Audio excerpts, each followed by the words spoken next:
Hi అండి, శ్రావణ మాసం వచ్చేసింది. చింతపండు పులిహోరతో నేను వచ్చేసాను. చింతపండు పులిహోరని పెద్ద రిస్క్ లేకుండా ఎలా చేయొచ్చు అనేది సింపుల్గా చెప్పేస్తానండి. ఫస్ట్ మంచిగా రైస్ వండేసానండి. ఈ రైస్లో ఏంటంటే పసుపు, కొంచెం ఆయిల్, కొద్దిగా ఉప్పు అన్నీ వేసి 1:2 వాటర్లో ఉడికించి పక్కకు పెట్టేసుకున్న.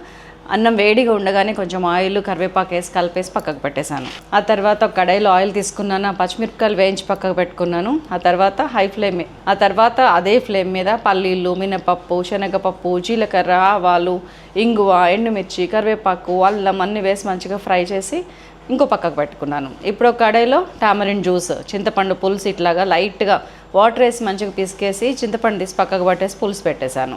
దాంట్లో మళ్ళీ పసుపు, ఉప్పు, ఆవపిండి, మెంతిపిండి, ఇంగువ, బెల్లము, నెయ్యి అన్నీ వేసి మనం పోపు వేసి పెట్టుకున్నాం కదా, ఆ పోపు కలిపేశాను. Green chillies కలిపేశాను. కొంచెం ఉప్పు చెక్ చేసుకొని మనం వండి పెట్టిన అన్నం ఉంది కదా అందులో వేసి తిప్పేస్తే అద్భుతమైన పులిహోర రెడీ. బెల్లం మర్చిపోకండి, అల్లం మర్చిపోకండి, ఆవపిండి, మెంతిపిండి మర్చిపోకండి. ఫుల్ వీడియో సైలాస్ కిచెన్లో ఉంది, అది చూడటం కూడా మర్చిపోకండి. బాయ్.